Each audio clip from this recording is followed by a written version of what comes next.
prepare for next steps once we finish this interview. Thank you. Good afternoon, everyone. Good afternoon.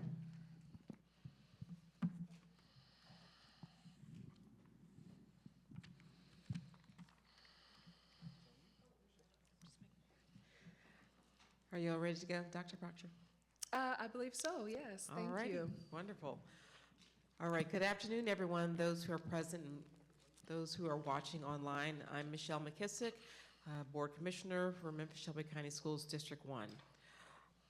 Dr. Proctor, my question revolves around number one hot topic, literacy. Yeah. Improving literacy is a top priority for the state and the Memphis community. As you are probably aware, we have the third grade commitment law that went into effect. And MSCS has made a specific commitment to improving early literacy.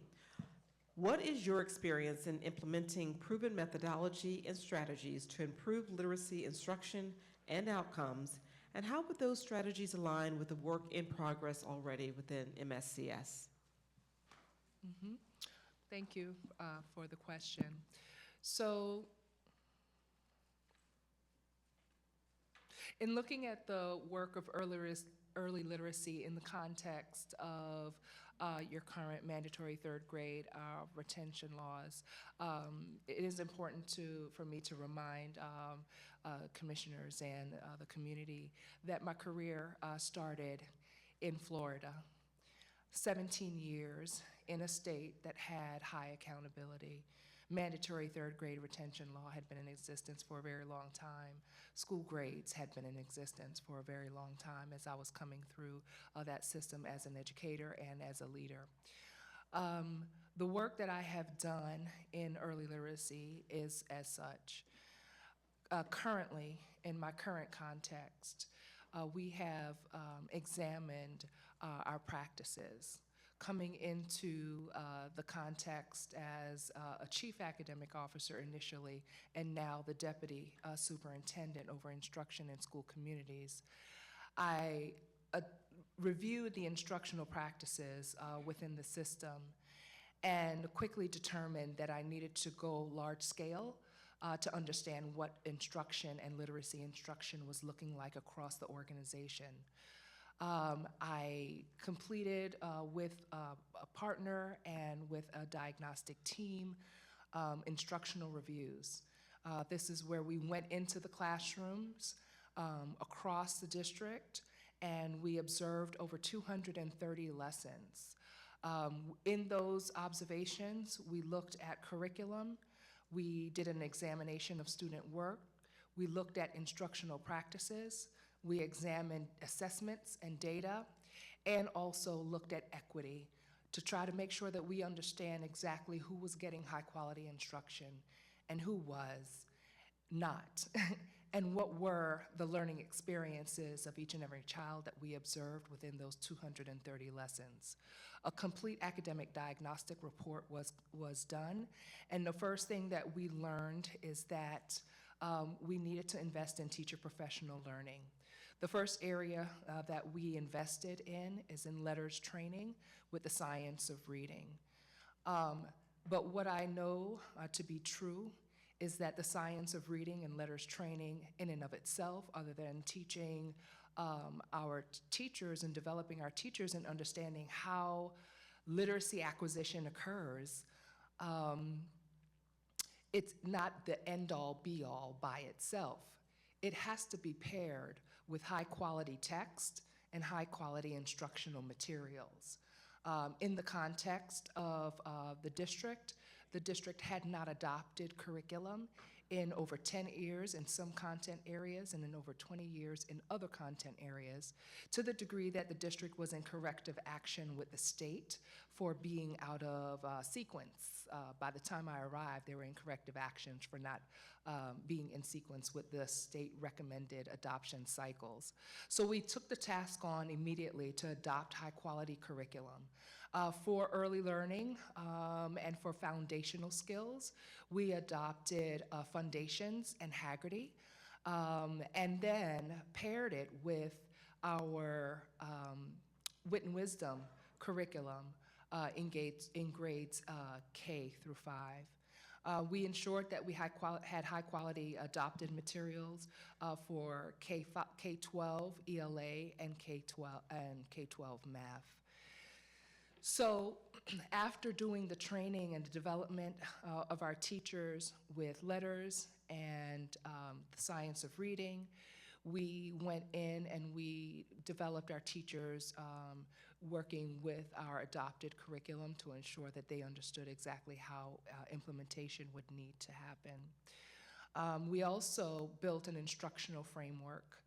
The instructional framework had teacher indicators and student indicators.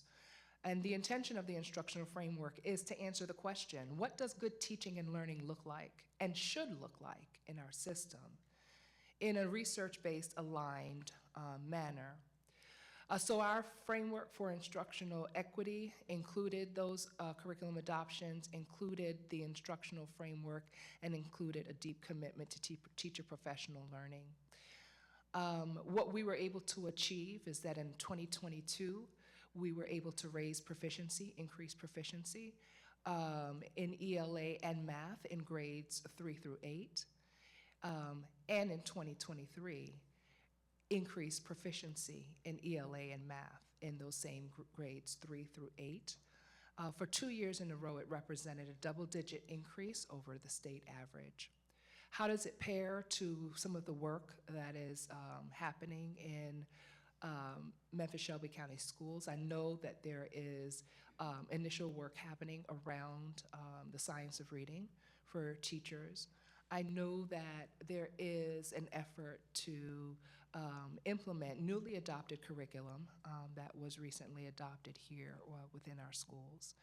And I want to ensure, as your superintendent, that we are pairing those priorities with a strong implementation plan and progress monitoring. We developed a strong implementation plan for our priorities and our initiatives in order to gain the results that we received. That means working with school leaders and training them on what the look-fors are in classrooms. That means through that training and development of our school leaders, we conducted instructional rounds. That also means that as an academic office, I charged the teams that we're not going to sit in central office and just dictate to schools what we want to see. We're going to get out into schools and we're going to do learning walks and we're going to observe implementation. And from what we learn in those observations, we will identify where we need to develop further professional learning for our educators. So those are some of the things that I have done to increase literacy and to ensure that there's a concentrated effort around early learning. Thank you. Madam Chair, may I ask a follow-up, please? So great question, Commissioner McKissick, surrounding literacy. As you know, students living in poverty are obviously more likely to score low on our standardized tests, particularly third grade reading. And yet the correlation of adults who have low literacy rates are also most likely to be unemployed. So that direct correlation with poverty and literacy. Love to talk about your specific experience working in high poverty districts, high poverty communities, and if that experience isn't there, we'd like to know specifically how you will work with families and students that come from backgrounds of low socioeconomic opportunities. Mm-hmm. So the majority of my career, as I explained, I've worked in 3 of the largest districts across the country. In my 26 years in public education, 17 years in Florida, 6 years in Philadelphia, comprising of 23 years total in very large urban systems. So working in high poverty systems, we know that, as you stated, there is a cyclical effect that occurs when there is a lack of literacy and when there is high poverty. So what I've done specifically to work with our communities is first and foremost working with families. It's important to engage our community through our parents in the work that we're doing to raise literacy and to increase literacy. But it works from birth all the way through, right? So coming in, we know that the research says that we have a high percentage of our students that are not kindergarten ready. So how is it that we educate and train our parents and families in the importance of literacy, in the importance of reading to their children, exposing children to high quality texts, looking at our pre-K programming that we offer within the community. Do we have universal pre-K? Is there pre-K for all? How are we ensuring that we are partnering with our entities to ensure that there is a birth, to graduation pipeline of learning that's happening not just with students, but with parents and families as well?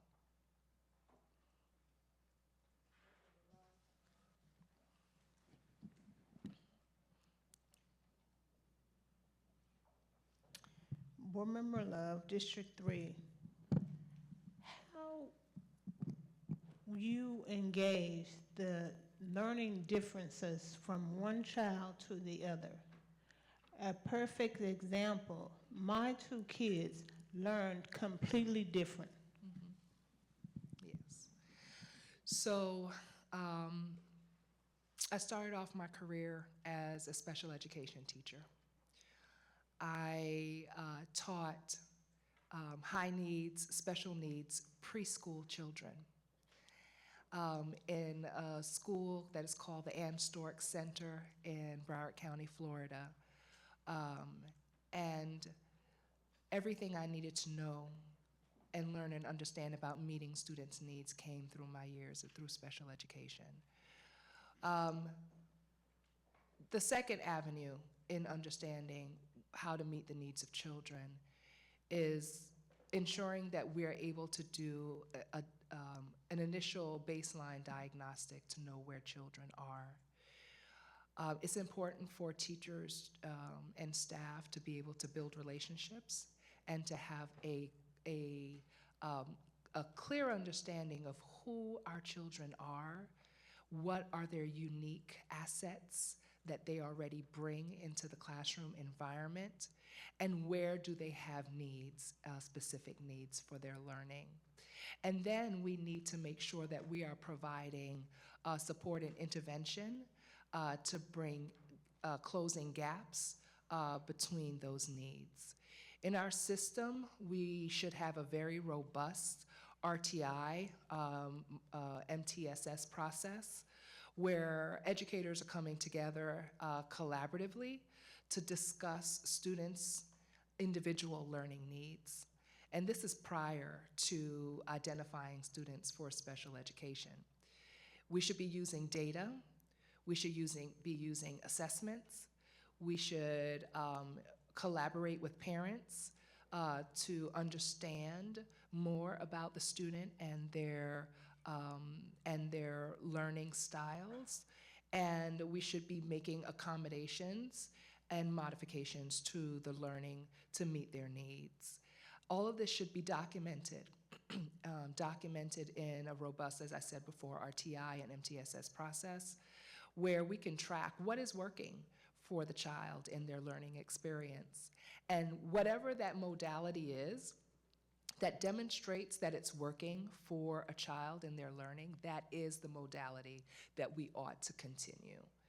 And using data, identify what's not working in our instructional interaction with our children, and then making necessary adjustments from there. We also need to assess the learning in multiple ways. I believe in student choice and voice very passionately. So for example, we want to build in flexibility for students. One of the things that I've done in my career as a turnaround principal, I transitioned my elementary school into a Montessori themed school. And with Montessori and having our staff go through full Montessori training, what we learned and know to be true is that it's the teacher who should be the perfect observer of the child and learner of that child so that we can adjust our instruction to best meet the needs of each and every child.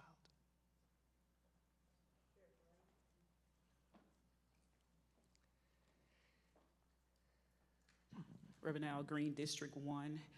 So when you think of curriculum, Yeah. how involved should the superintendent be when we are adopting a new textbook or a new curriculum? Is it important that the superintendent be a part of the process? Or is it just important that the teacher be a part of the process? As a leader, who should be involved in it? Yeah, excellent question. What I will share is how I was involved as a senior leader in the process when it comes to curriculum adoption.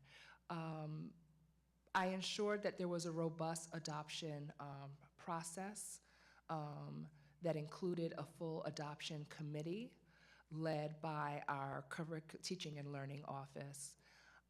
The adoption committee included our teachers, included district C&I leaders, curriculum and instruction leaders, and community and parents. Through our adoption phases, we had a full protocol that we brought in and discussed and shared in what we call IPC, which is our Instructional Practices Committee, that includes our labor teacher union partners, teachers, to first share what the process is. As a senior leader, my involvement was not in the day-to-day of the adoption process. As a senior leader, I check in with my chief academic officer to understand where things are in adoption. I have teams that report back to me on a regular cadence of communication on how it is that we are implementing said adoption, and they are bringing back to me the data from the instructional rounds and from the learning walks. I have a vision for instruction. My teams understand clearly my vision. But with my vision, I give the charge to the team to carry out the work while I monitor through a regular cadence of check-ins and data review. You're welcome.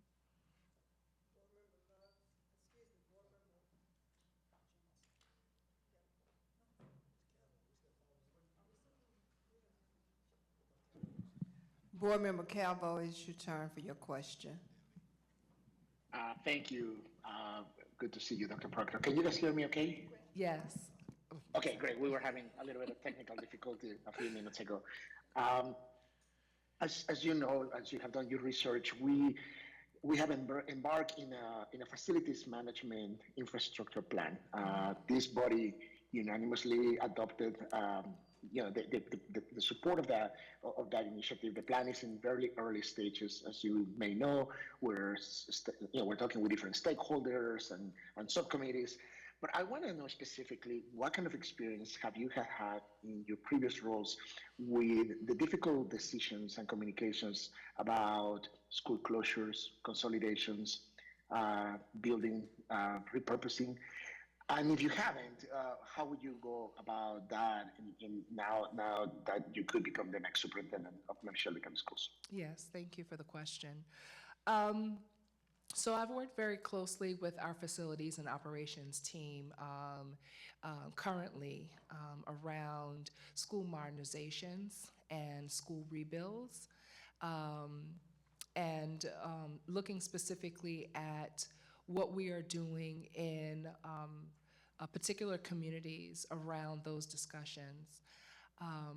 Currently, those discussions are very impassioned, if you will, with our communities, because when you talk specifically about a high school and making an adjustment, making considerations of whether or not we will be tearing down and rebuilding a new high school, or doing a deep modernization of said high school, it is important to engage the community and to work with our school modernization teams. What I have experienced is that because I know that these conversations can be of high interest to the community, we need to make sure that we're communicating transparently along the way without any surprises or any decisions to be sprung upon any particular community. We have our traditions, we have our sacred cows and those things that we hold dear, and we have to work together with our communities to find a win-win and a yes and a yes. When I came in, when Philadelphia received their new superintendent under the superintendent there, Bill Hite, when I came in, the contentions were high, and there was decisions made to consolidate and close over 24 schools. What I came to learn from that experience, and what I know now that I would do in those discussions, is, again, being a lead educator for a city as a superintendent, ensure that for every decision that needs to be made, I'm working alongside with the board to go into the communities to have transparent conversation on the why. Why would we consider consolidating or closing a school? We will share the budgetary constraints for keeping, for example, a school that has low enrollment open, and demonstrating for the community how it is that we could plan for better utilization of funds to pour back into community to meet a particular need. When it comes to the execution of those plans, it is important that our school modernization team, our facilities team, work very closely with senior leadership, with myself as a superintendent, with the chief operating officer, to ensure that we have the best information possible that we can share with the board and also share with the community. It is never going to be an easy process, but if done with care and information and evidence with data to share why, I think we could soften the impact and actually make the decision that will be made collectively with the community for meeting a broader need. Thank you. Yes, thank you. Yes, sir.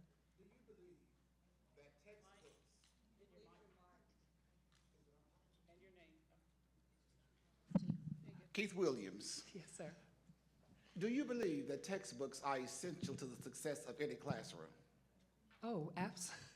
Yes, yes, sir. Very good, because this district, which for some time, we started using things like iReady and other programs that took the place of textbooks. And the students had no way of a glossary, no way of indexing, no way of going back to refer, nothing to have at home. And if they didn't have technology, they had absolutely nothing at home. Yeah. So textbooks used to be like the Bible for a classroom and for children. Certainly when I was in school, that's all we had was a textbook, even though it was outdated and we could Okay. define words, we could do lots of things. Let us stay on I track. have not asked my question yet. But it's not your turn yet. Well, whose turn is it? We're going down the road, Well, I thought Commissioner you Williams. recognized me, honey. That's why No, I started sir, talking. I did, but because I will- thought you, I'm gonna tell you why I recognize you. I thought you had a follow-up question to the previous question. Well, We're still asking our first, Board Member Woods, it's your turn. Thank you, Madam Chair. Dr. Proctor, my question to you is one that's budget and finance related. Yeah. The next superintendent, and I've asked this question to our previous candidates as well, the next superintendent will inherit potentially a $2 billion budget with a substantial amount of those dollars related to COVID relief funds that will be sunsetting. Curious to know if you can share with us the largest budget you've directly managed or been responsible for particular outcomes related to said budget, and then please provide an example of investments, particularly difficult changes you've had to make that had impacted the overall organization and its outcomes. Absolutely. So I started my career in Broward County Public Schools, servicing over 250,000 students. That district had over a $6 billion budget. School District of Philadelphia servicing over 200,000 students, having a overall budget of $4 billion. In PPS, we are a $1 billion organization, and I am responsible and have input working with our Chief Financial Officer across all of those dollars within the district, $1 billion. So here's what I know to be true, and this is my experience.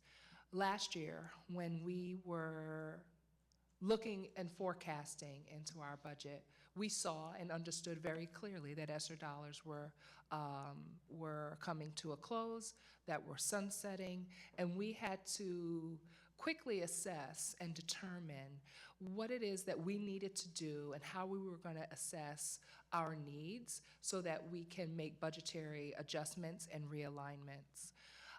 What we decided to do as an organization, because we wanted to make sure that we were financially and fiscally prudent, we partnered to do a resource management audit within our system, across our entire system.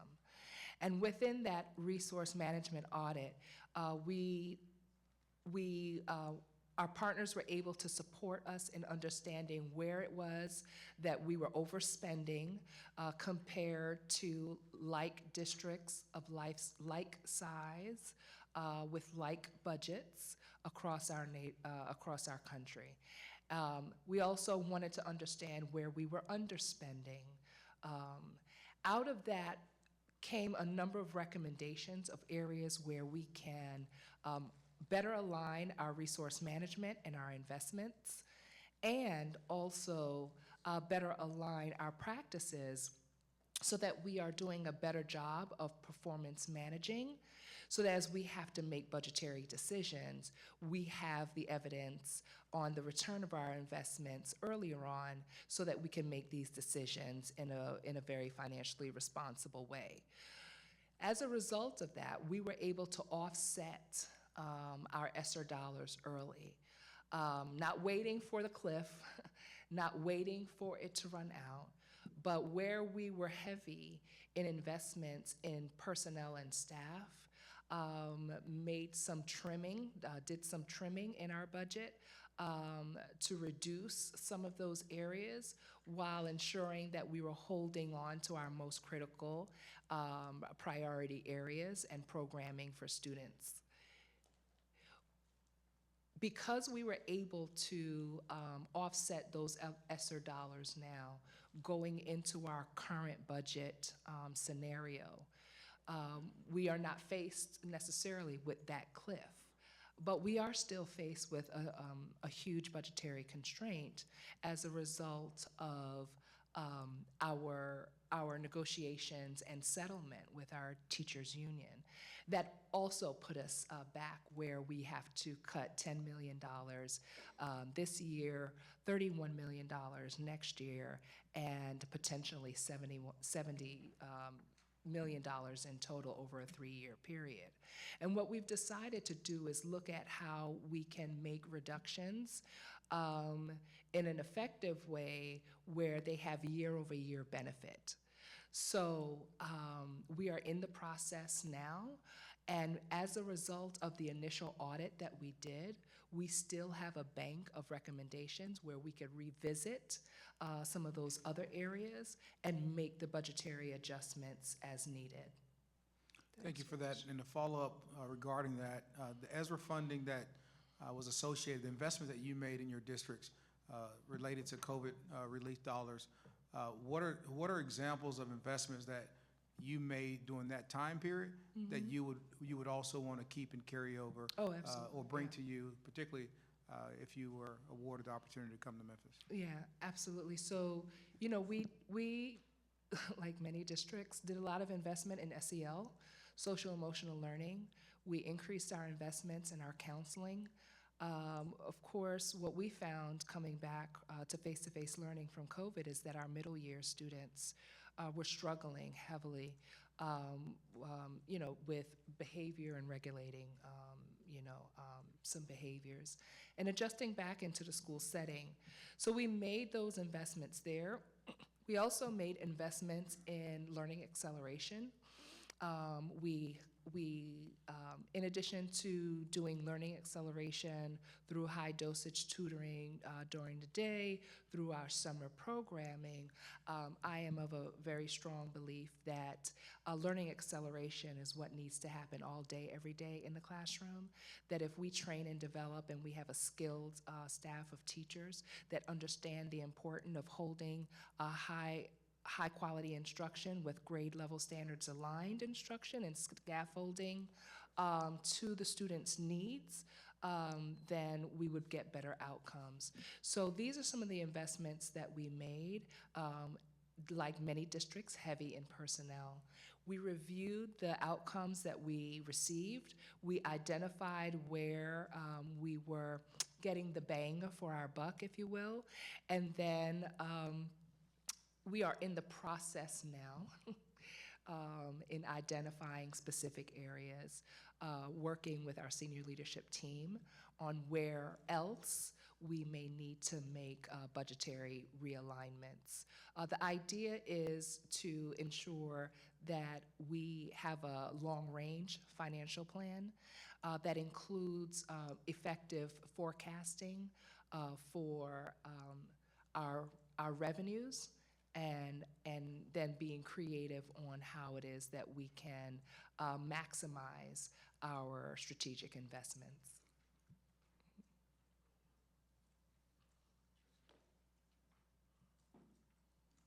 I have a follow-up question too. Yes.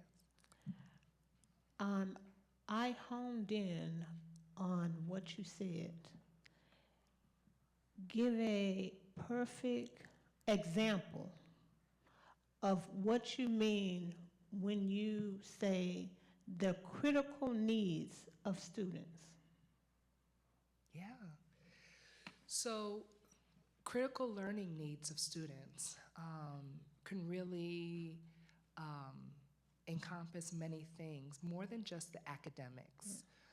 First and foremost, yes, there may be some skill gap in learning where we want to train and develop and make sure our teachers are able to meet those skill gaps through intervention, through small group instruction, through reteaching.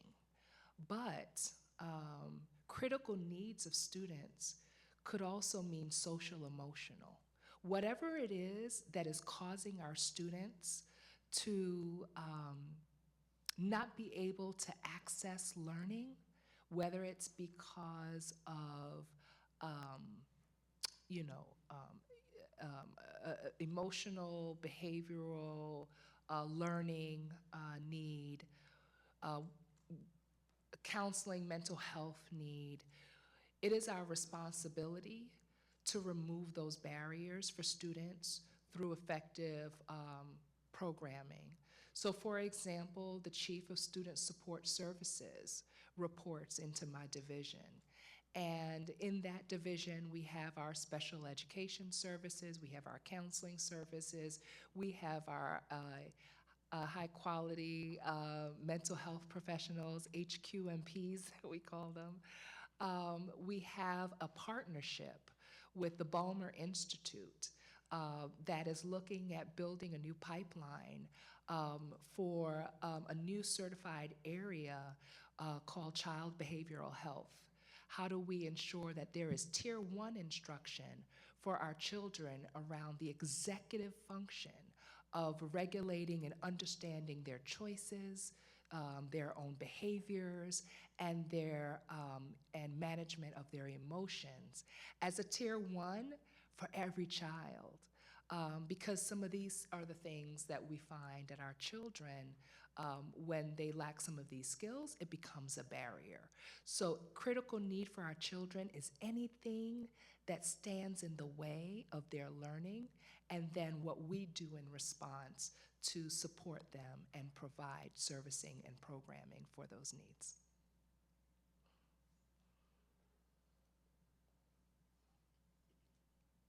Thank you. With the states recently passed the law, the voucher law, MSCS faces the possibility of losing students and funding to private schools. What would you propose to transform MSCS into a system of choice for families and students in our community? The way to attract students and families into our system is to ensure that we are providing a safe, nurturing learning environment where there is high quality teaching and learning that is culturally affirming, building relationships, and where students have a sense of belonging. Those are the things that are critical. For the time that we are facing here at MSCS, and for what we see in changes in the state of Tennessee, I will bring my knowledge and experience of 17 years under a Florida-type accountability system. And what I know to be true is that while these are some of the indicators, there's a state test, there's mandatory third grade retention, there's school grades, there is a voucher program. We need to stay focused on what's happening in our local environment and in our local community. And that is how we're gonna make our system the system of choice. As a superintendent, I wanna ensure that every child is getting a high quality education in the city of Memphis. And while we have partnerships with our charter schools and we have other independent schools within our community, my priority is going to be that our district schools are schools of choice. So yes, we do have a process called option schools. In Philadelphia, we had the same type of school choice process. And one thing I believe as philosophy to be true, even as a special education teacher who was also over gifted programming, my philosophy was, yes, we need to have specialized programming to stretch our students who fall under a spectrum that's called gifted, but all of our programming should be gifted programming. All of our schools should have high quality learning programs with specializations. In Broward County in Florida, all of our principals, including myself as a principal, was charged with ensuring that we can communicate internally and externally to our communities what are the highlights of the programs that we offer within our schools. And not every school was a magnet school. My school was not a magnet school, but I had to highlight things that I was doing in my school, like the Dream Academy. I had to highlight for the community what innovative things that I was putting in place to meet the needs of our children. It is a part of what we do as leaders, and should be a part of what we do as leaders each and every day, to identify what are we doing to innovate our programs within each and every school in Memphis-Shelby County Schools.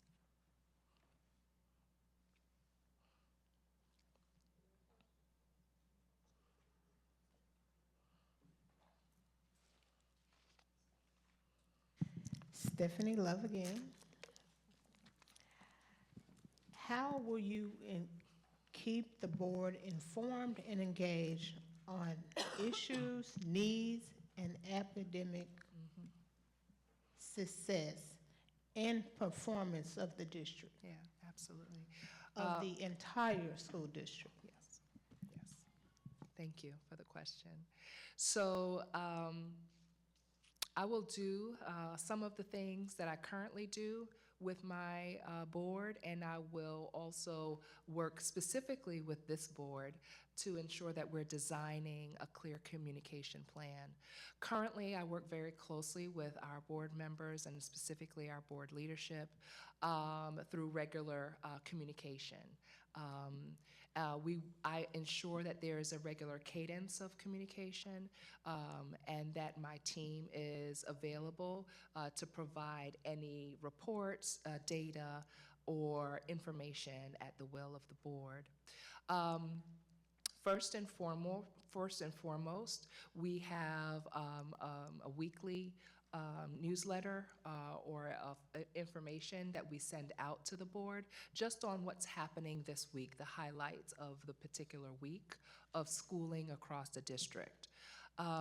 When there is a crisis and when there is, for example, a snowstorm as we experienced, where the city shut down because of 2 inches of snow, and I'm not talking about Memphis, I'm talking about Portland.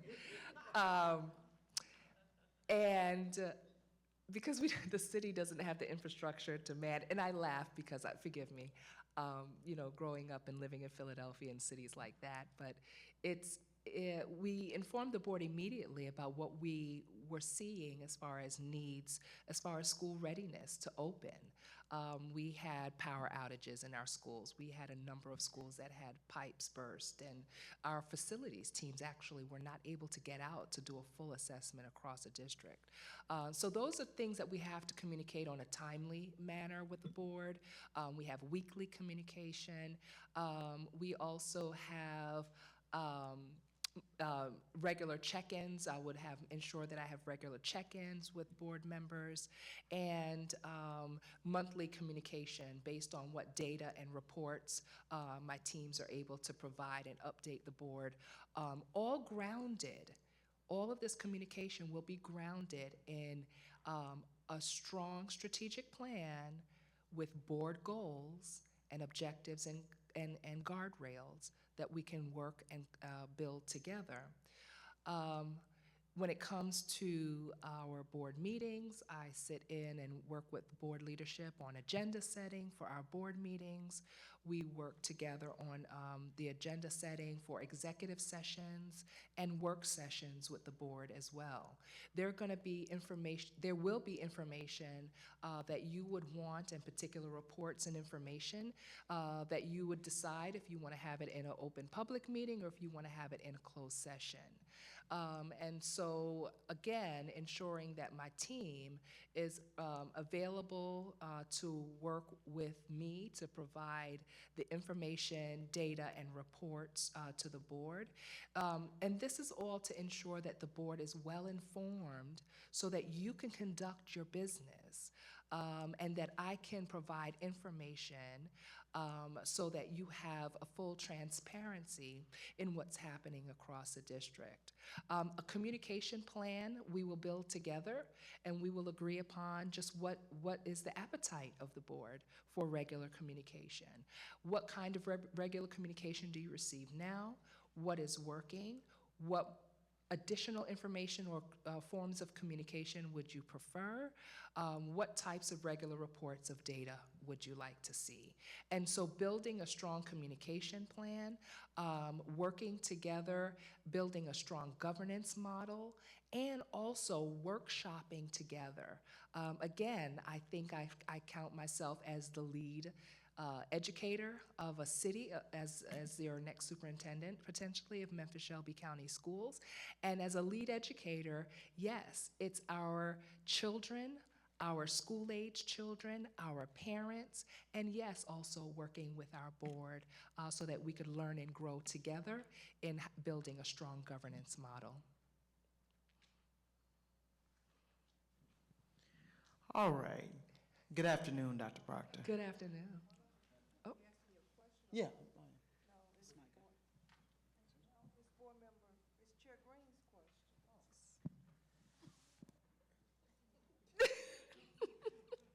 I love you, Frank. Reverend Al Green, District 2.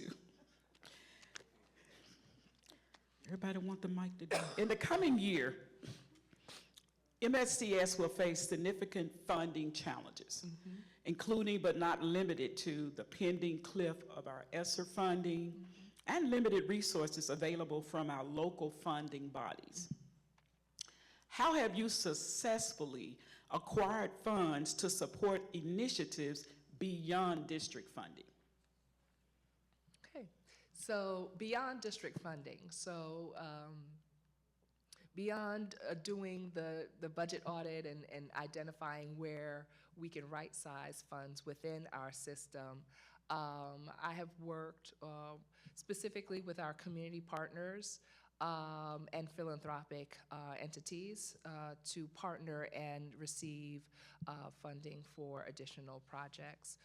In Philadelphia, for example, primary funders include our Neubauer Foundation. The Neubauers provide specific funding to our leadership development and our principal supervisor development programs, and also provide funding and support for strategic alignments with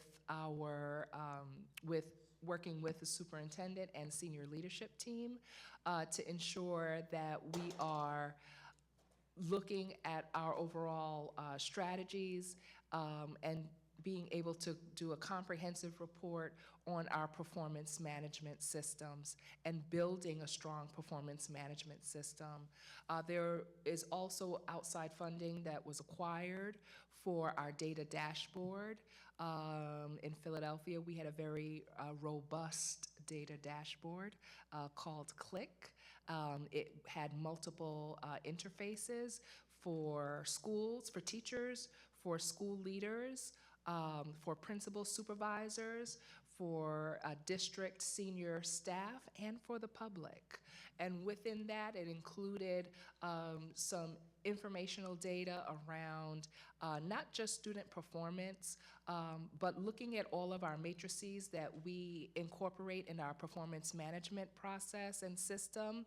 We create a SPR, which is a school progress report, where we are looking at metrics of growth, metrics of achievement, proficiency, attendance, out-of-school suspension practices, climate, and all of those interfaces to determine how our schools are working towards meeting our strategic goals through their school improvement planning process. In Portland, I've worked with, again, acquiring support and funding through the Neubauer Foundation in partnership with the University of Oregon to look at our child behavioral health initiative and acquiring those funds so that we can not only continue with the programming and ensure that that additional training at the university level is offered to our staff for certification and for higher degree attainment, but that we're also able to fund their internship as they do their clinical study within the program around child behavioral health. I think it is important currently as the senior sponsor for the Center for Black Student Excellence. I work very closely with our community leaders as well in identifying funding for a joint entity.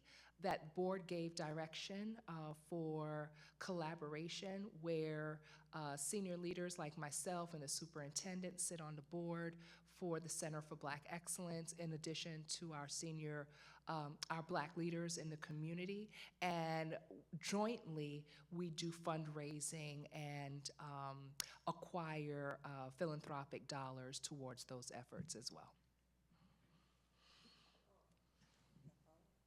Yes, ma'am. That's good, but it's something that I didn't hear that I'm listening for.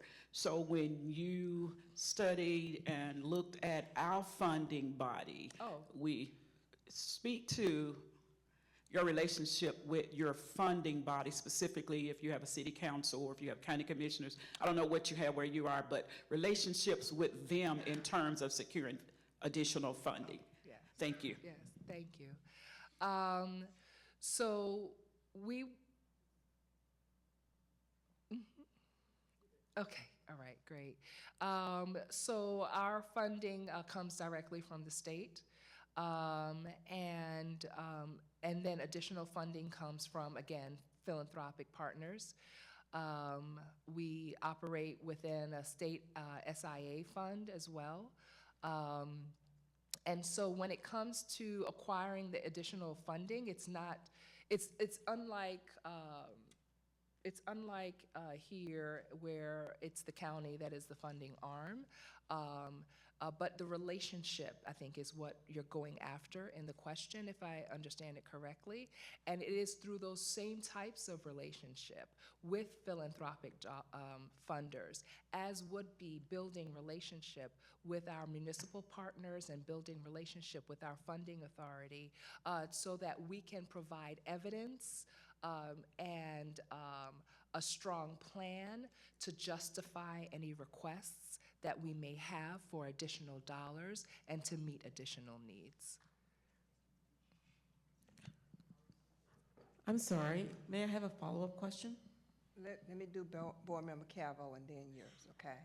Board Member Calvo. Oh, okay, I'm you- sorry. You have a follow-up question to the original, Right. right? Board Member Calvo, then Board Member McKissick.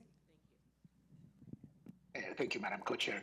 Yeah, my question is a little bit of kind of going deeper into that because I think what Commissioner Green did is a very smart question about the funding mechanism. And I hear you that building relationships and presenting a clear plan to the funding body should be sufficient. However, we know it's not the case, right? Yeah, we also get other grants and support, but more specifically, in your role, have you been? Can you tell me of an example where a legislative body? I mean, and we're talking about funding. I mean, it's just not buying it, right? Because there's so many priorities, or because there's no interest in public education, or because for a number of reasons.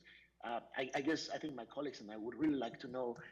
You are going to have to build relationships with.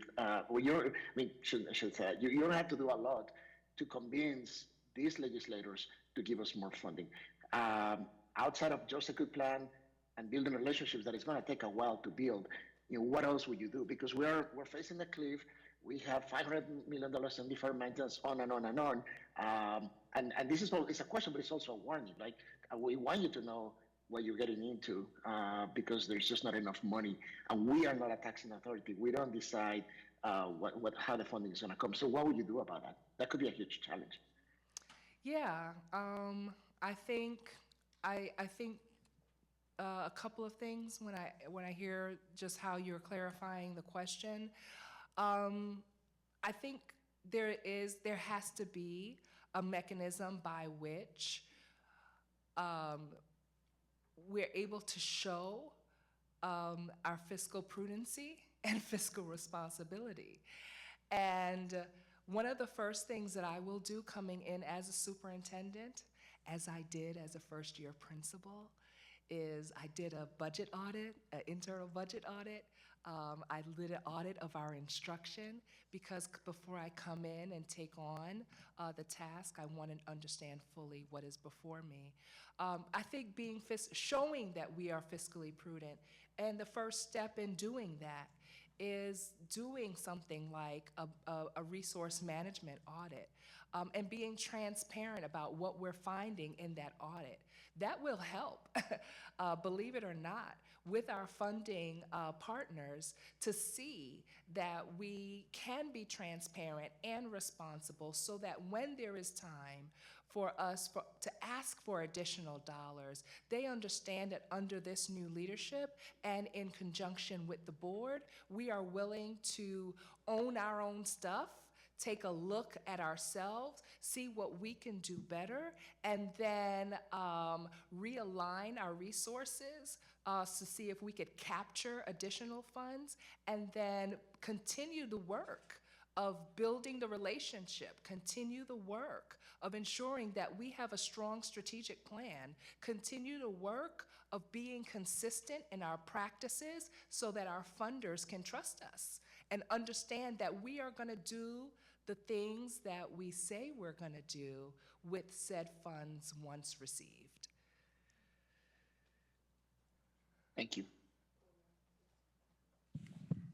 Dr. Proctor, so in the same vein of, funding and finding that money, what are your thoughts on sponsorships? I mean, you're coming from the land of Nike out there in Portland, so what are your thoughts on trying to be a little out of the box and, taking our district in the direction of those who would support the students of this district? Oh, absolutely. I think it's important to be and to think very clearly out of the box.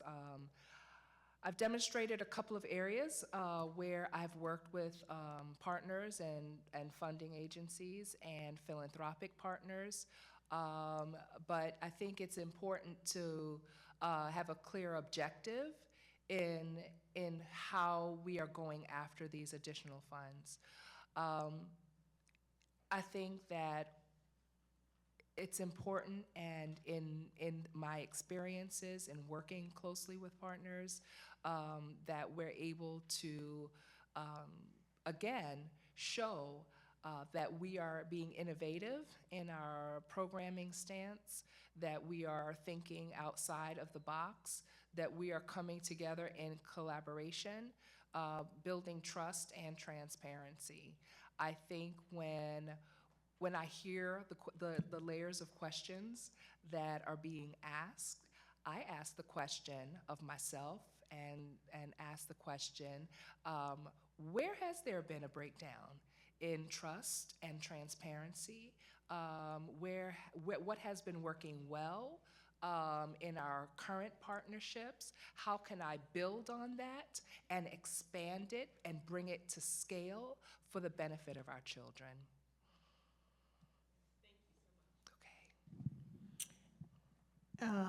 Piggybacking off of Michelle's question, how would you feel about the district logo? And I say that because department stores are using our logos, and we aren't getting a dime of the benefits. So to kind of go back and align with the series of questions here, I think part of it is, so I hear your question about the logo, and I'm going to answer your question about the logo, but I want to go back and say part of what we need to also be able to do in order to ensure that we have a strong system, that we are attracting students, that we are providing high quality instructional experiences for our students, and that we're able to acquire funding is by telling our story in a very compelling way about the things that we are doing well in the district, communicating our successes, highlighting our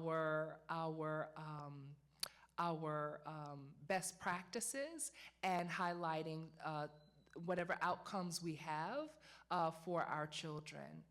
And it comes with branding, right? I'm going to share more information about myself, and my first career was not education.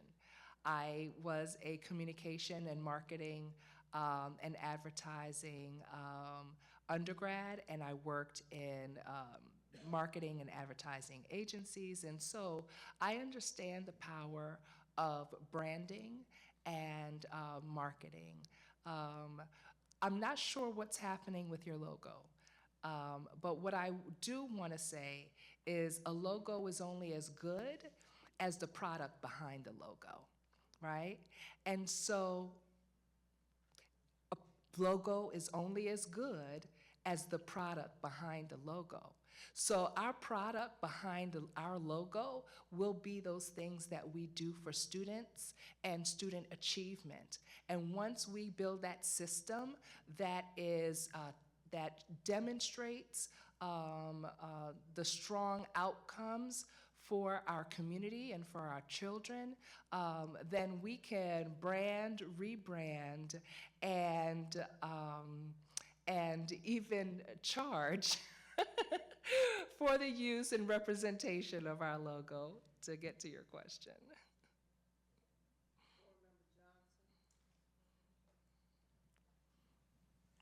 All right. Good evening, Dr. Proctor. Good evening. Okay. I have a question for you right here. As you have grown in your understanding of Memphis and Shelby County schools, please tell the board what opportunities lie ahead for the system and what would you do to leverage them? And also, what experience informed this decision? Definitely. Well, I'm going to go back first to opportunities, first and foremost, for our children. I am an instructional leader through and through.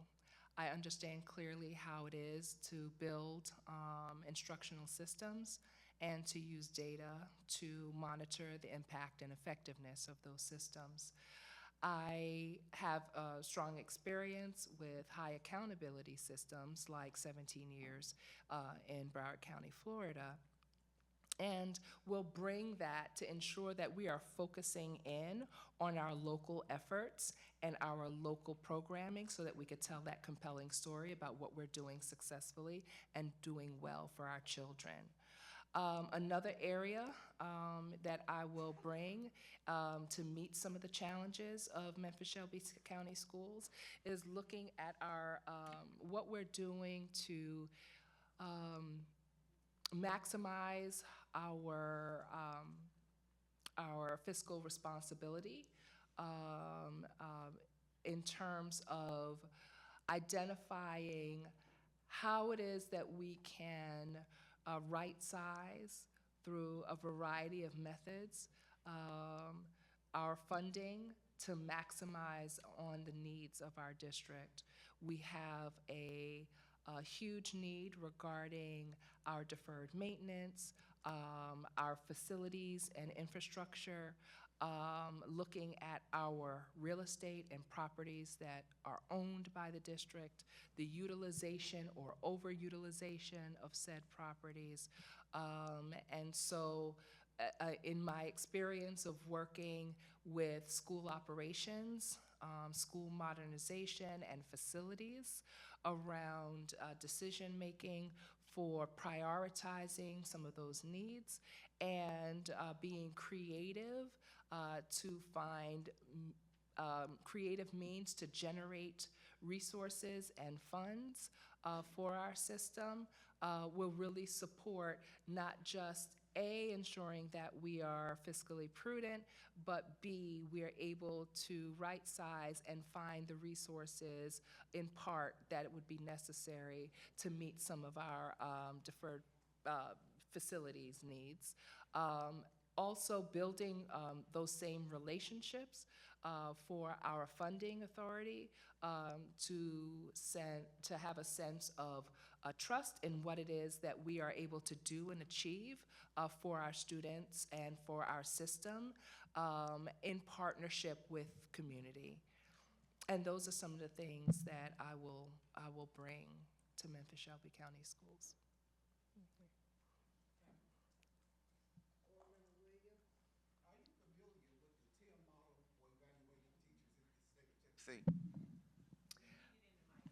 Are you familiar with the TIM model, which evaluates the teachers in the state of Tennessee? I'm familiar with multiple models of evaluation of teacher and evaluating instruction. I am not particularly familiar with that model, but will ensure that I am fully familiar with the model as I supervise our schools and our leaders and develop our leaders in the effective utilization of that model. One thing that model does is it gives students an opportunity to evaluate the teacher, which becomes a part of their portfolio and their TIM score, which is how they are actually classified for pay purposes with the state. So, and that component gives students, in some areas, I believe it's 5% up to 10% of the weight of their evaluation of the teacher, which goes into the total makeup, and teachers can become either the 1, 2, 3, 4, 5 levels that they can be. What are your thoughts on students? And these are all students, first grade students, all students. What are your thoughts on students having that kind of, because it does play into the economics of the teacher's salary. Interesting. I will tell you very honestly, in working with 3 of the largest districts across the country, I have not experienced a model where students have input in the teacher evaluation.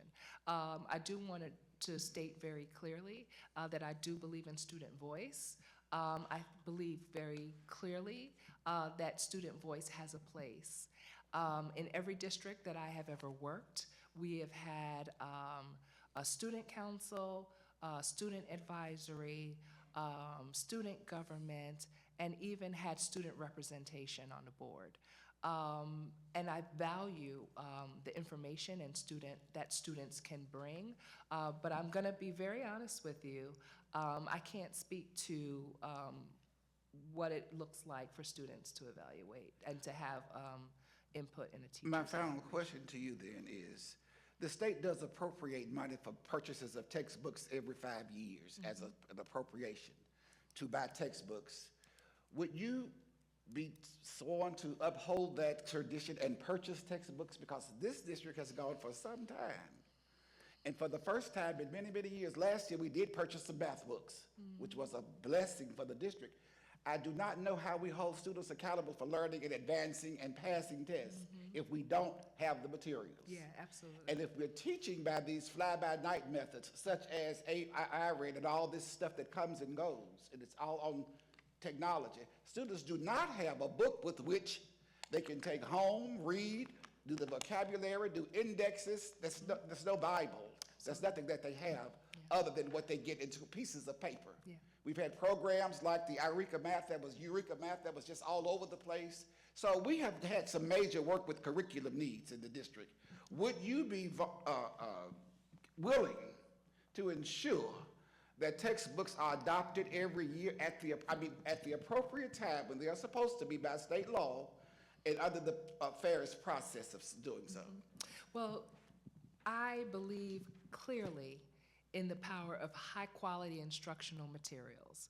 And as I shared previously, I worked in a district and work in a district where when I arrived, they had not adopted curriculum in over 10 years in some content areas and over 20 years in other content areas. And I went with expediency, working with the team to bring our district out of corrective action by ensuring that we are adopting high-quality instructional materials. Those materials ensure that our students have access to high-quality, complex text for ELA and math. It is one of the staples in the shifts for our standards. And that is the first tenet, is do we have high-quality, complex text for our students? On the state test this year that was given to the third graders as the third grade commitment test, which determines if they are promotable or not. On that test, there were questions that students had never been exposed to. For one example, and the one that they put in the paper was punctuating a quote in a sentence, where the students had to know how to use quotation marks and commas to open quote, quotation mark, close quote. Okay. Didn't know that. So in doing so, we have to certainly have a curriculum that follows what you're going to test. And your commitment to that would be wonderful. So my commitment is to ensure, yes, that there is high-quality curriculum, that there is high-quality instructional materials that is curriculum. That would be used to test students on, yeah. That would be used to provide the instruction for our students, yes. Curriculum does not Thank you come so from us. The curriculum comes from the state. The curriculum comes from Shelby Okay. County Schools. We have a curriculum Thank you. department that I worked in for 10 years. We have a curriculum department now. And excuse we me. design the curriculum for every, we have to use state-adopted textbooks, but we design our own curriculum. Thank you, Board Member Huey Garcia, I do apologize. I do apologize. And we should act like a board. Board Member Huey Garcia. Hi, Amber Hewitt Garcia, District 8. Thank you so much. I know being last here, you've had a full day before you came and sat before us. So, in your December public interview today, throughout your materials, you've shared a preference and experience in data-driven decision-making and strategic planning. Can you tell me about a time in your work where you struggled to get buy-in despite strong supporting data for your decision? What happened? And then looking back, would you have done anything differently? That's a good question.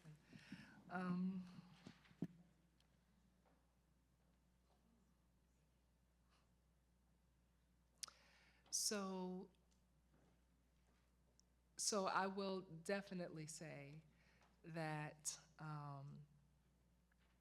while we've had success in the work that I've done in Portland Public Schools, it did not come without a measure of pushback.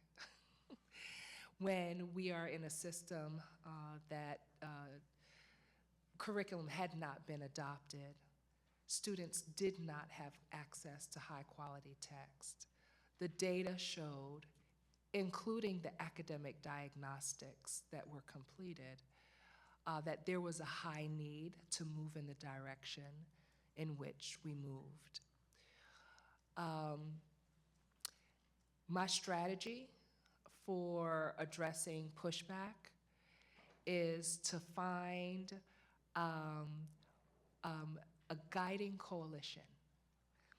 You present the information as truth because it is.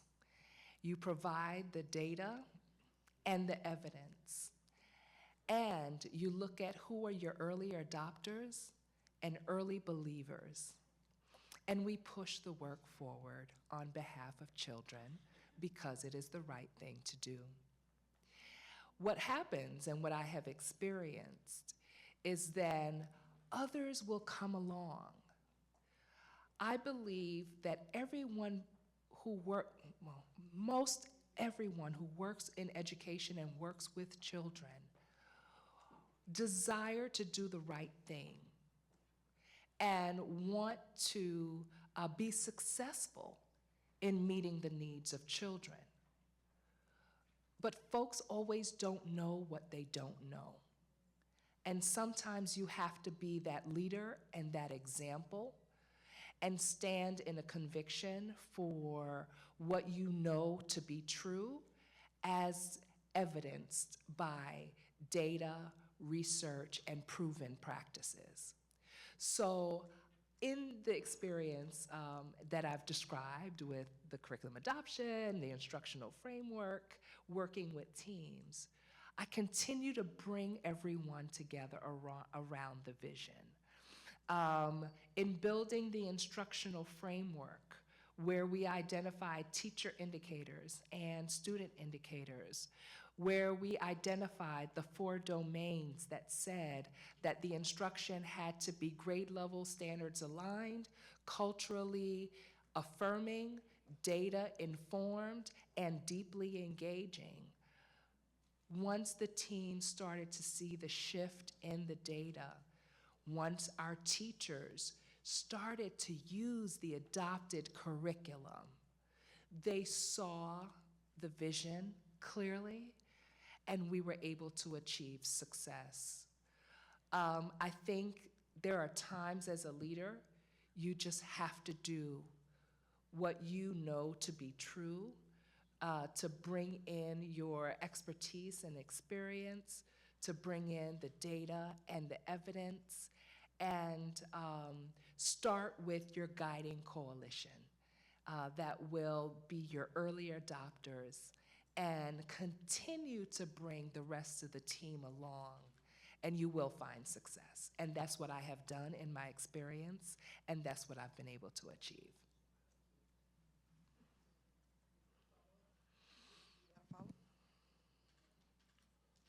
We have a few more minutes if any of the board members have a question, just a general question, and we will stop in time. It'll be board member, Commissioner Woods, Chair Green, Co-Chair Love, And then over here, Board everybody. Member McKissick, Yeah.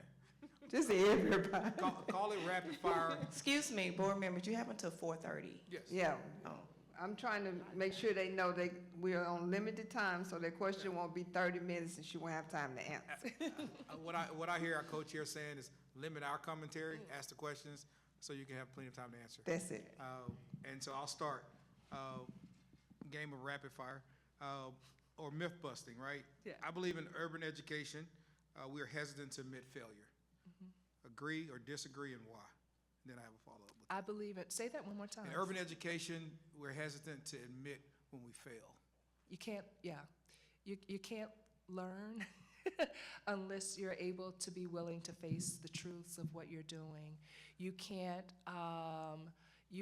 make progress where you're not able to measure and be transparent with your outcomes.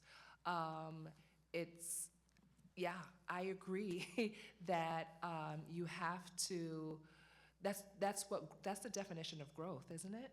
Like being able to see where you have failed before, where you have not had success, and identify what it is that you need to do differently from that learning of failure so that you can be successful in the future. All right, I'm glad to hear that. And also in urban education, all major decision points lie with the superintendent.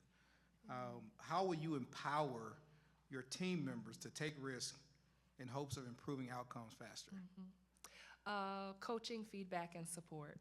I go back to what I received as a leader, growing in my career as a teacher, as an assistant principal, as a principal, and when I was a principal supervisor.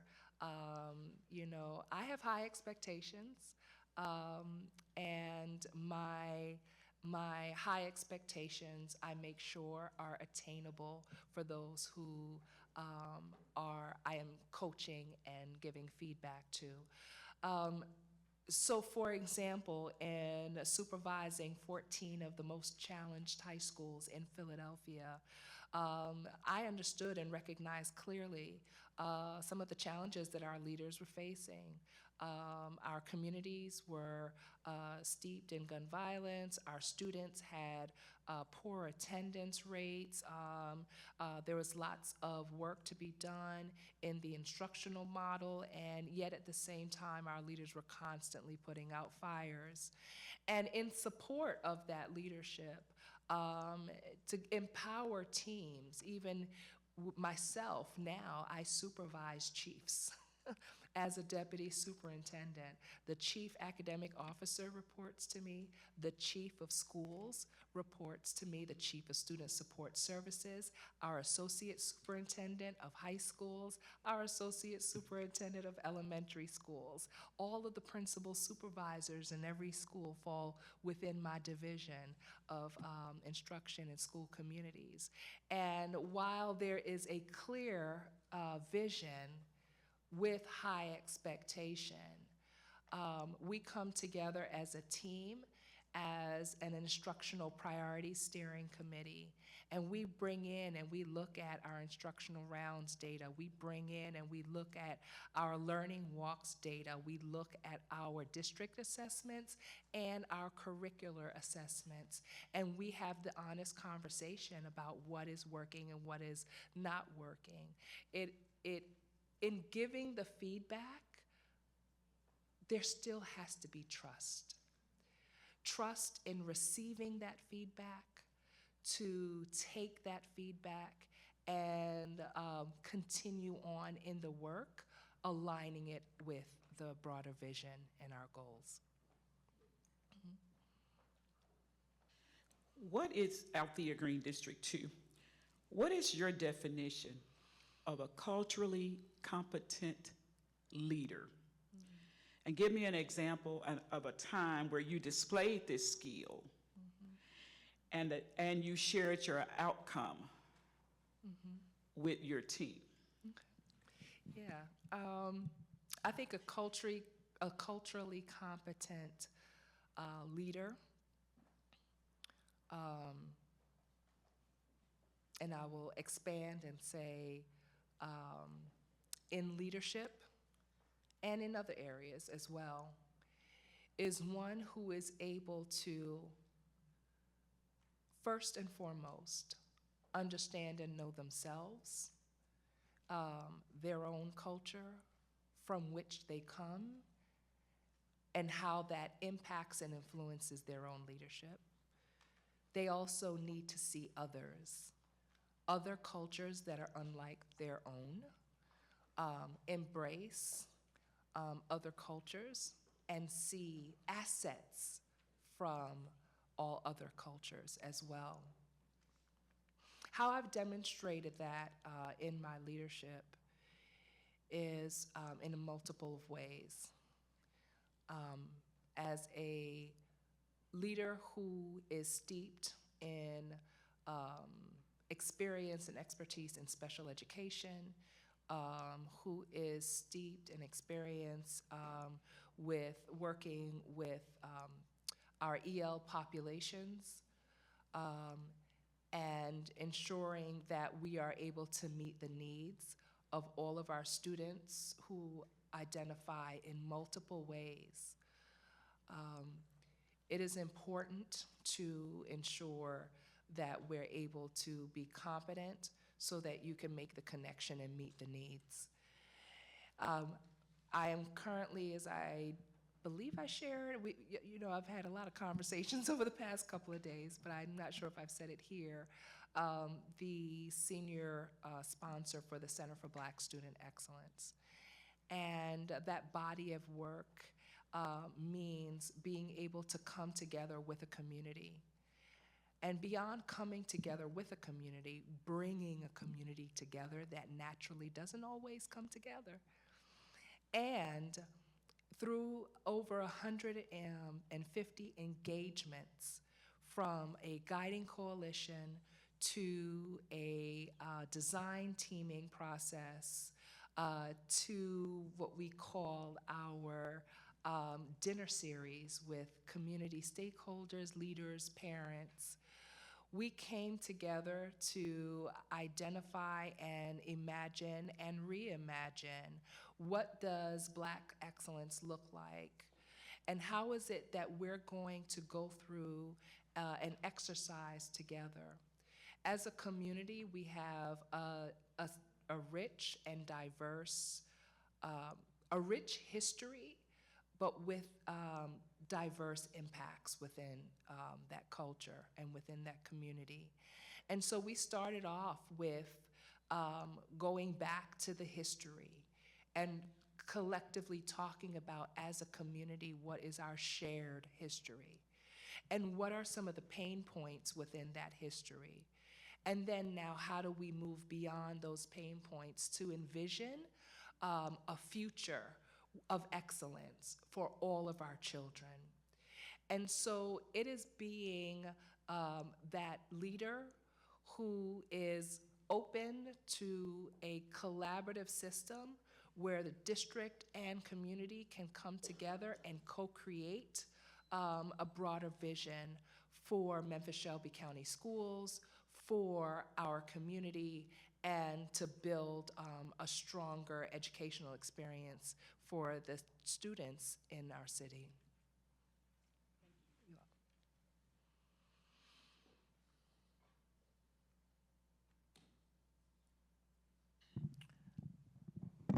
What is your experience with parents, and how will you keep them informed? Yeah, thank you. Well, first and foremost, I'll share again that I am a parent. I'm a parent of a student who has learning needs and learning differences, a student who was on an IEP. And despite myself being a professional educator and principal in my system, I had to fight, even within my own system, for my child to get a high-quality education. I work very closely with parents, and there's a number of ways in which I do that, and I ensure that that happens across our system. Number one, and in the most basic of ways, every school is responsible for having a school improvement plan. Our district should be responsible, and I require all of my departments to have a department improvement plan in addition as a district improvement plan. But in those, we have our school advisory councils where our localized school leaders and communities should be engaging our parents on a regular basis in the schooling experience of their children. In Philadelphia, we've had a FACE office, which was a family and community engagement office. Using that model where it did not exist in Portland, I ensured that every school had that school advisory council working with their school leaders to not only build, develop, and monitor a comprehensive school improvement plan, but to also have discussions about school budgets and resourcing. Out of that, each school has a parent representative that they could participate monthly in our FACE activities, which again is our family and community engagement activities around curriculum and instruction. And so with that, we are able to bring our parents together. We're able to dialogue and have conversation, not just one-sided about what we're doing as a district, but to also hear about some of the experiences that our parents and our students are experiencing in our school settings. There are opportunities always to have multiple forums of conversation with our families and our communities. And as a leader, it has been a part of my practice, and it will continue to be a part of my practice coming into a new system by engaging in a number of listening and learning sessions that would absolutely include our parents as well. We want to make sure that, especially at the school setting, when it comes to a child's education, that their parent is very involved.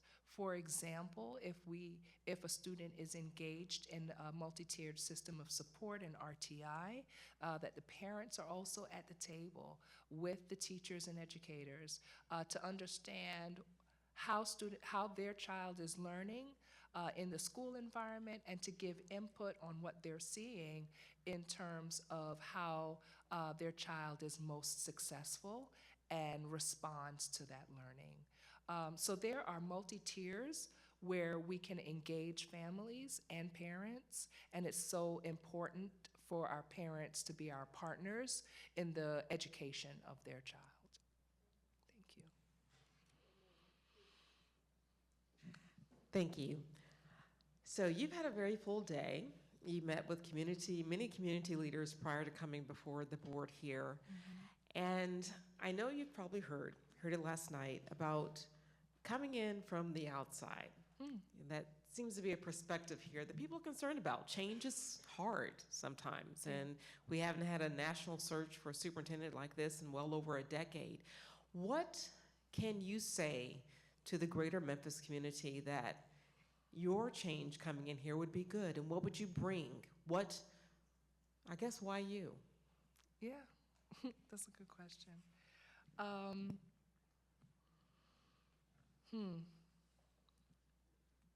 So why me? I come to Memphis-Shelby County bringing a wealth of experience. I've held multiple positions in multiple large urban systems, 3 specifically across our country. I have demonstrated success. I am a proven leader who can make change happen.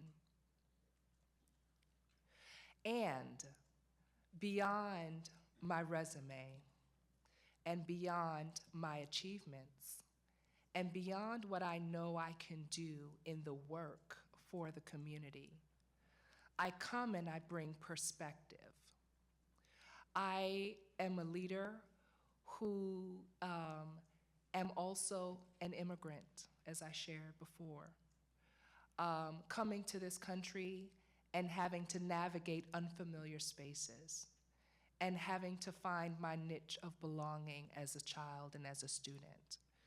As a student who also, at some point, fell through the crack, fell victim, if you will, to that soft bigotry of low expectation.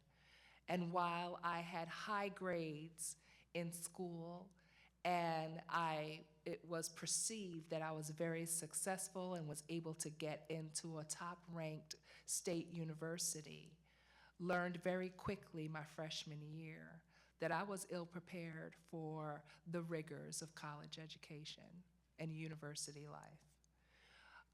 I bring perspective as a special education teacher that learned earlier on that it is important to see each child individually and to be willing to meet the needs of each student to provide a personalized learning approach. I bring also the perspective of a leader who, in leadership, has had to champion the cause of education for our most vulnerable population of students. Why me? Because I bring passion. I bring passion and a dedicated commitment. This would not be the first time that I've come to any community to be new. Again, I was new as a student. I started off my career in Florida, went into a new environment in Philadelphia, was able to have success in that community. And then going into a space like Portland, Oregon, and being able to connect and have successes there as well. But what I want Memphis-Shelby County and the community to know is that I'm here. I plant my feet, I do the work, I connect deeply with the community, and I have longevity.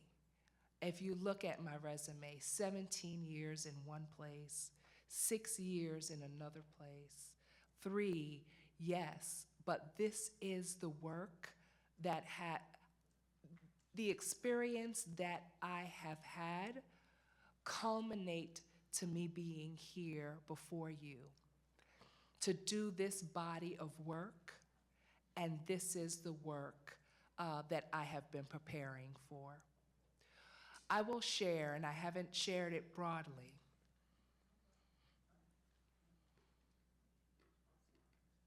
Give you a chance. We're gonna give you the last 7 minutes to say whatever you want to say. I got a couple of more questions we want to get, and then you'll have the opportunity to tell us whatever it is. Is that okay? Okay, Commissioner Calvo. Thank you, Madam Co-Chair. And thank you, Dr. Proctor, for all your work and for your dedication to this process. As Commissioner Kevin Woods often mentions during these meetings, teachers and principals are listening. We know that Portland Public Schools went through a difficult process the last year for a number of reasons, but including situations with the negotiations with the teachers. Although that is it's a very different process here. What would you tell teachers that are listening to this conversation and have a look at the news and wondering, how would Dr. Proctor relationship with the teacher union, teacher will be here? What message would you send them? Yeah, thank you for that question. So it's important for us to know and to understand very clearly that that the process in negotiations is such that from the onset, we had a strong desire to meet the needs of our teachers and our instructional staff. In, um, in receiving our budgetary allocations, there is an allocation made for the state for compensation and teacher raises, if you will. And at that point, the compensation didn't match what was happening within our communities. Our teachers, all of us experienced high inflation and rates. And what we were not able to do without falling behind fiscally is to, as much as we desire to meet the needs of our teachers, we were not able to match that with the budget that we had. I personally am dedicated to teachers. I'm a former teacher.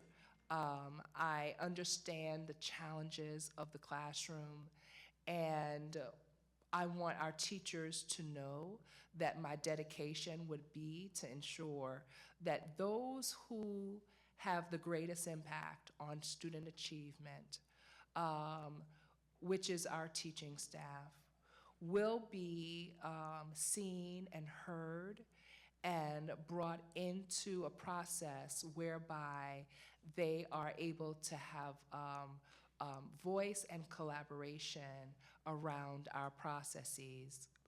In the situation that you speak of, and as you can imagine, that there are multi-layers in the negotiation process.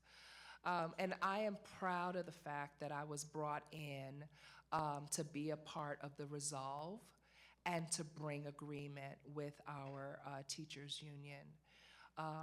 And it took a higher level of negotiation where our first team of our first bargaining team were not able to meet the mark, but because we came in with authority from the board to expand upon the compensation and meeting the other terms within the article to meet agreement, I was able to bring resolve and success and be a part of a team that was able to close our negotiations in a manner that was going to mean continued longevity in our building of our relationship with our teachers union. Thank you. Okay. Thank you. I have a final question for you, and then once you answer this, you can go into giving us what your final say or what you want to say. We want to thank you for being with us today.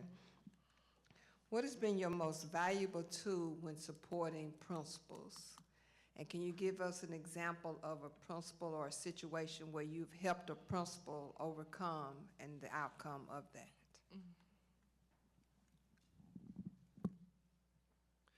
So in my building relationships, okay, so there's a couple of things, sorry. I'll first speak to my role as deputy superintendent when I was over principal, principal professional learning and pipeline development. It is important that we invest in the professional development of our leaders and that we build supportive pipelines for them. In working with our first year principals, we ensured that I ensured that they had coaching assignments and that they had a regular cadence of feedback for success. As a principal supervisor, it is still that coaching and feedback that is most imperative to help leaders grow. And so my tool set is, in addition to clear communication and a strong vision, it's the ability to give clear and actionable support and feedback to leaders. And in that support, it means being side by side. It means giving advice and guidance. It means holding them accountable for some of the outcomes within their school and school setting. I worked very closely with a principal leader who demonstrated some challenges in the execution of our credit recovery programming at the school site.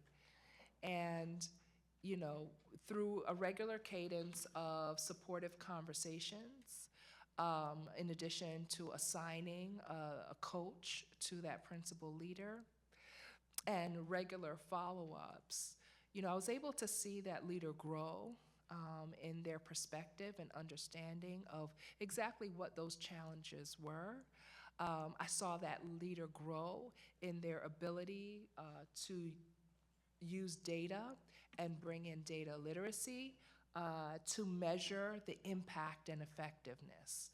One thing that my leaders will tell you that I always ask, they'll tell me all of the great things that are happening. But I ask two questions always. What does the data say about those practices and how well they are working? And what is the measured impact on students and student achievement? And when you're able to work with leaders and grow them in a way that they are better able to impact the growth of teachers under their supervision and greater impact the outcomes of students, that has been my success in working with that particular leader.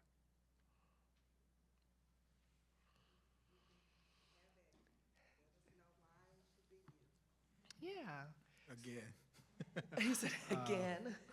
And and as you got ready to close that out, if we may, Madam Chair, two things. One, we want to hear what you want to say and want to add on to the comments that Ms. McKissick asked.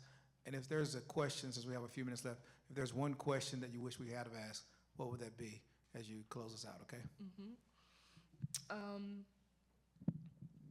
So I think, you know, back to the community, I have considered Memphis-Shelby County Schools for a very long time. Trying to even think, what's today's date? A year at this point.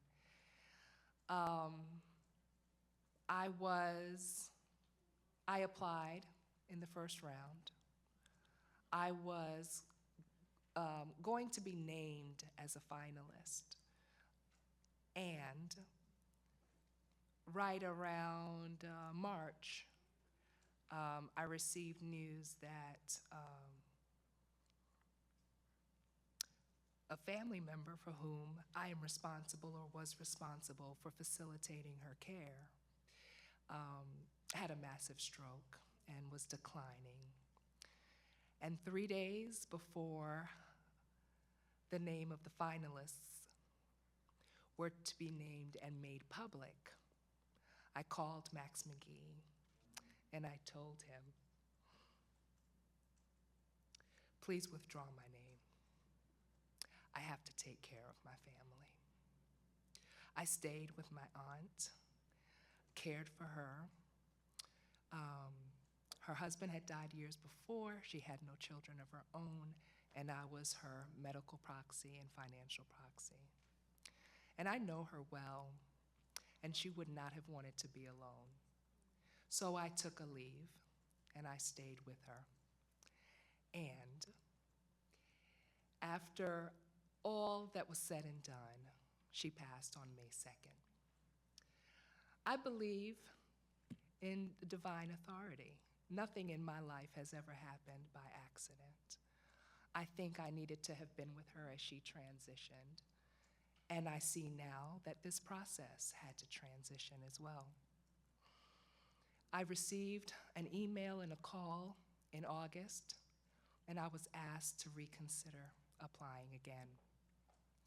And I said, God, this thing is still around, huh?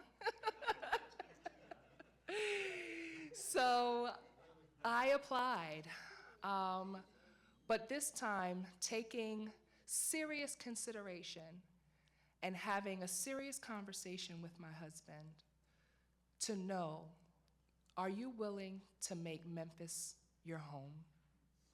Will we fully be in this together and transition? And he said, absolutely. So I took it upon myself to visit the city, to take a look before I even applied.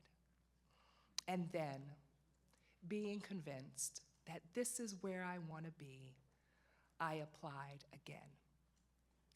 I didn't know what was going to happen in the process, but I know my desire. I did my homework. I have worked in large urban systems where, as you could imagine, the data trends and says that our Black and brown children continue to underperform their white counterparts. And I was intrigued by Memphis because, see, in Memphis, it is a Black community that is Black-led. And unlike what we experience statistically across the country, where our educators, the data will tell you, are mostly white females, we have Black educators. And what is it that we need to do to bring a community together, to coalesce around our children, to ensure that we are partnering and building solid practices to meet the needs of each and every child in this city. This city is rich in history and culture, and I want to be a part of that. But most importantly, I want to be a part of the transformation of Memphis-Shelby County Schools. I will bring my experiences, I will bring my strategic and systems thinking, I will bring my passion and desire to work with our existing talent and to bring in new talent where necessary so that we are making the best decisions possible for our community. This is where the work is that I am most desiring to do, and a community for which I am most desiring to do this work. Yeah, thank you. Co-chairs, closes out.